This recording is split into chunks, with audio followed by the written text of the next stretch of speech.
Hi, Dustin Bomas, Director of Sales and Partnerships here at Covideo. It's great to meet you here, Lauren, on today's call. Nice to meet you too, Dustin. I am Lauren with iPacket, and I am a sales director here where I get to help introduce dealerships to iPacket and what kind of value we can bring them. Perfect.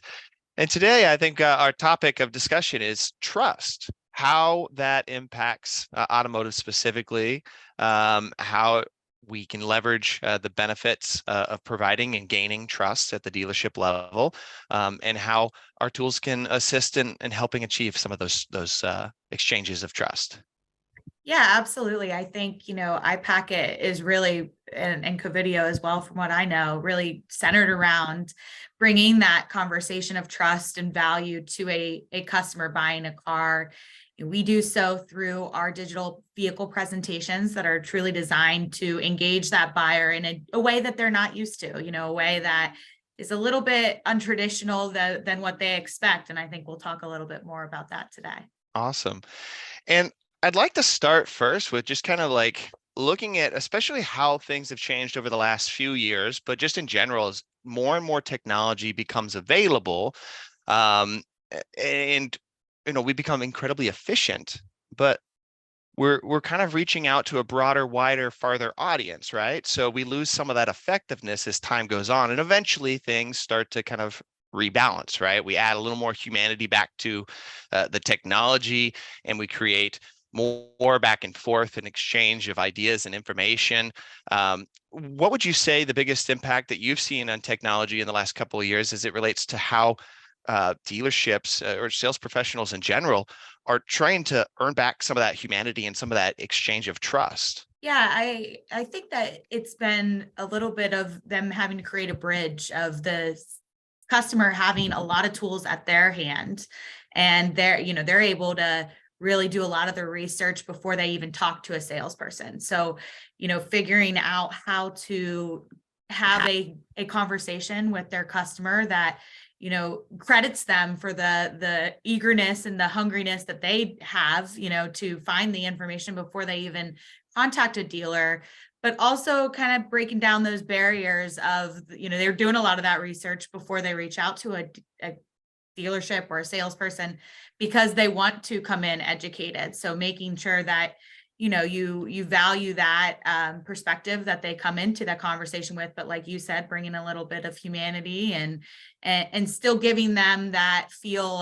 of hey, I want to buy from this dealership because of my experience with them and how they interact with me once I've reached out to them.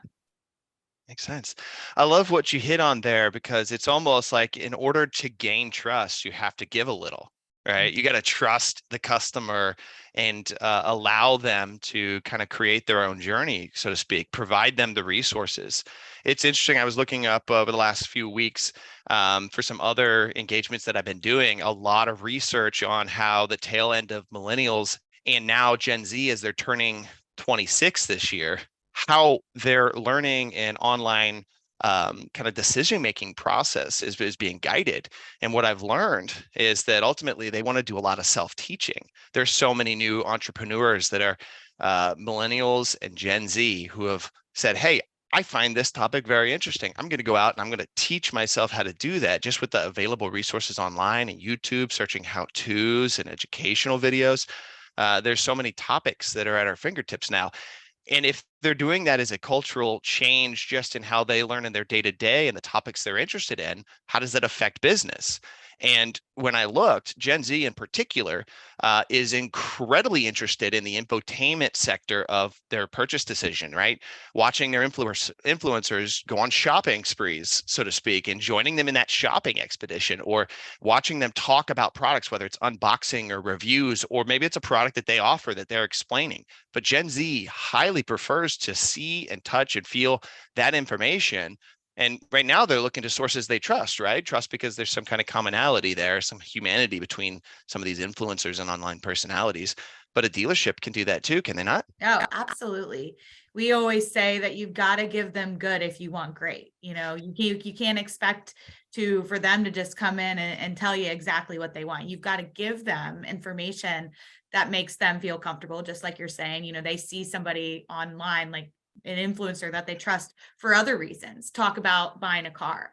Well, then they think, well, that's exactly how I want to buy a car too, because they trust that audience, and that influencer has given them good over the time period that they follow them, and so they're willing to give them great by saying, hey, that's exactly how I'm going to go do that. And we think that that really is a big pivotal part about iPacket, and why iPacket really resonates with the customer as much as it does the dealership, because you're giving them information that makes them feel comfortable. They feel more educated, they feel more informed, and makes that decision making process just that much better. Absolutely. Seeing is believing, and hearing from third party sources, regardless of how it's presented to them, it allows you to see it through another lens, right? And I think iPacket does that incredibly well. You don't have to, even though iPacket and we trust the dealer, you guys might be strangers, right? So, hey, we're showing you this information. The dealership's providing this information. You don't have to just take it on the dealership's word, right? And that helps kind of overcome some of the stories that some true, some glorified, some Hollywood, right? That have painted our industry in a certain light.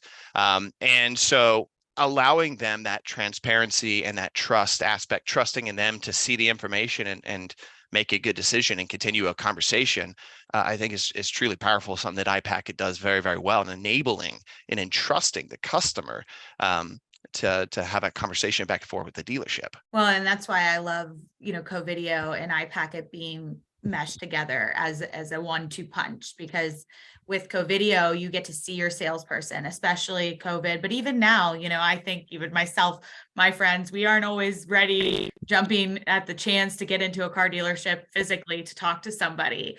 So being able to take the aspect of seeing my salesperson or seeing the car and combining it with the information, all then makes me that more willing to show up somewhere and take that test drive. I know, even not buying a car, I want to do all the research before I take the time to go do that task. We're much more home oriented, I think, as a society now, definitely a generation. So that, I think with Covideo and iPacket, when they're together and you get to touch and you see your salesperson and you feel and read the information on the car you're looking at, you say, wow, what an experience that is as a customer, versus just getting, bombarded with phone calls like all the other dealerships. Absolutely. And when we take that, the fact that purchase decisions are two-part, right? It's facts and feelings.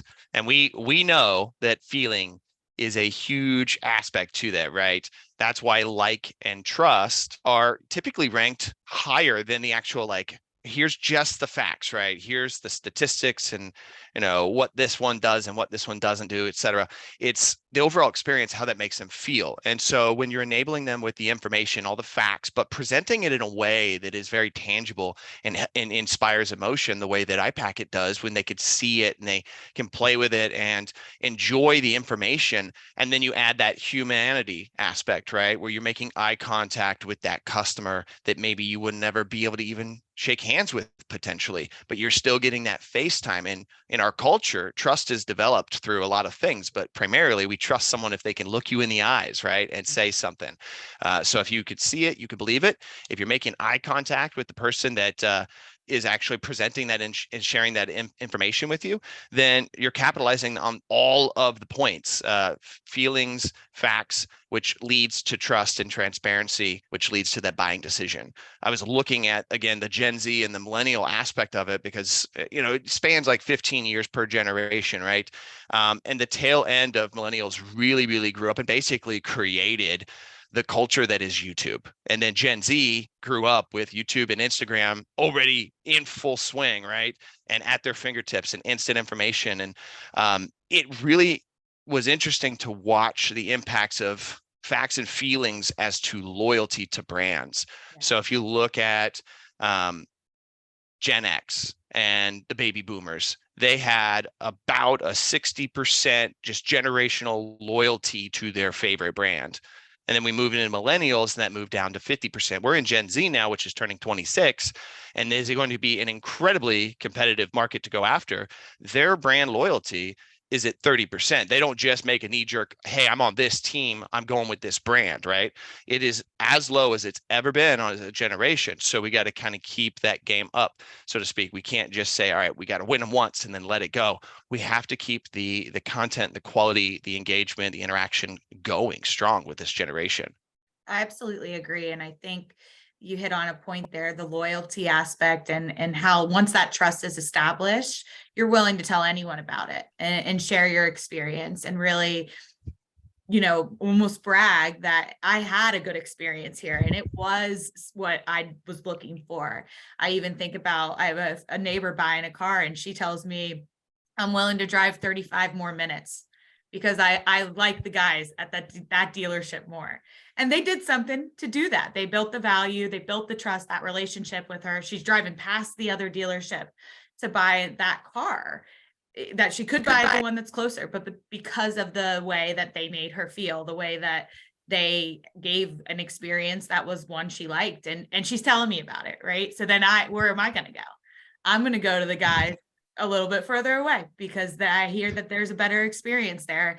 I mean, then it almost breaks it down to like a micro influencer level there, where you're telling your friends when it's a great experience, and building that is how you change the perspective of car buying and what people experience when they do so, at a micro level. Absolutely.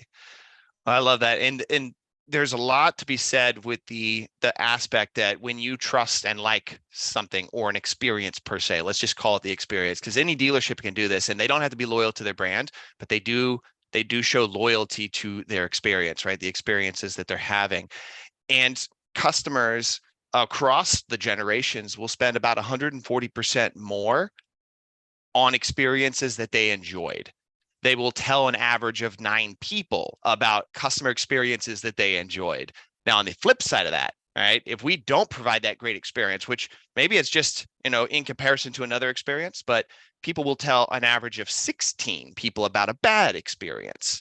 And they're more likely, about 70% more likely, just to leave the brand and never look back, right? So providing this experience isn't just about getting the sale. It's about making sure that they're talking positively about you for 9 people versus negatively about you with 14 people. That's what the experience does to trust. And you don't refer someone to your family. I'm not going to tell my mom to buy somewhere if I don't trust them. And that's what this is all about. Yeah, I absolutely agree. And I think it almost, when you do have that experience, it raises the bar of your expectations, the standard at which you think that buying a car, for example, would go, and how that happens is now up here where, you kind of went into it thinking, wow, I'm not really looking forward to this. And you have that amazing experience. Not only do you tell people about it, but that becomes the standard. And we even have it, in some areas of the country where iPacket, there are a bunch of iPacket dealers and got a little bit more saturation. It becomes the expectation. They go to the next dealer and they want that same level of transparency, that same level of experiencing, trust from the get-go with the dealer, because they're giving everything out to them, right away. Absolutely. Man, I wish I had this with my roofing business back in the day. If I could send an iPacket about the value, history, and information that they're getting with their roof, it would have taken my Covideo game to the next level. There's a really, really great kind of knowledge that I have now from my personal vehicle purchasing experience, where I had to go to 6 or 7 different sources to piecemeal all the information together, because everywhere I went, even if it was the same vehicle, was kind of incomplete information here, incomplete information there. I had to go and beg this dealer for that bit of information, this dealer for that bit of information. But the nice thing about iPacket is it put it all together for me. And to be that dealer that provides that value could have saved me so much time and heartache and stress of trying to not be over obligated by just starting a conversation, just trying to info gather. So I wish the dealers that I was touching back in the day had iPacket at that time, because it was hard to piecemeal all that information together to feel confident in my own decision making capabilities back then when I was buying some of my first vehicles. Yeah, I think we hear that a lot, that when the customer does reach out, they are so much further along in the decision-making process because they had everything they needed. But without everything that they need, or they don't even know what they need, that journey is a lot longer. It's a lot, in their mind, maybe more painstaking. And with it, moving them, and this is a fast society these days, and having that ability to move them along faster, it really makes the experience overall much better for that dealer. Absolutely. And then if they would have taken it a step further and actually gone out and shown me the vehicle, shown that it was actually there on the lot and available in the condition that it's in, would have been just even better for my buying experience. I ended up begrudgingly going in at some point, and then they fought me for 5 hours at the dealership as I was trying to learn at the dealership, but learning from someone who I hadn't yet had any trust with. So it just would have been interesting to go back in time as a first-time car buyer to know if they had equipped me with the information, I could learn from it, engage with it, and then see the vehicle and get that gesture from them. I feel like I would have lost less years of my life with the stress of that decision and going in and kind of getting worn down, which is kind of the typical experience a lot of people might hear passed down from the generations, right? You're going to go in, they're going to beat you up. So, and don't leave there without a deal, right? Negotiate. That's not really the world we live in now. With the transparency, the price is really set by the market now, but there's still that desire, that need to feel like you got a deal, or you beat them because they were trying to pull one over on you. Now the information's there at our fingertips and you could see it and touch it. And I think too, what you said about being able to see the vehicle itself, giving you that virtual experience, we're okay with it, of it being virtual. I think the buyer these days is much more comfortable with it as long as they can see it, and they will be willing to drive far. I think that back, 20 years ago, people would just look within a certain radius of where they lived for a vehicle. And, being able to use something like Covideo to reach a audience that is a little further away, I think becomes extremely crucial to making those kind of deals happen for a dealership. Well, thank you so much for your time and expertise. Yeah, absolutely. I appreciate the conversation, Dustin, and I look forward to, continuing bringing that trust through Covideo and iPacket to dealers, all around the world.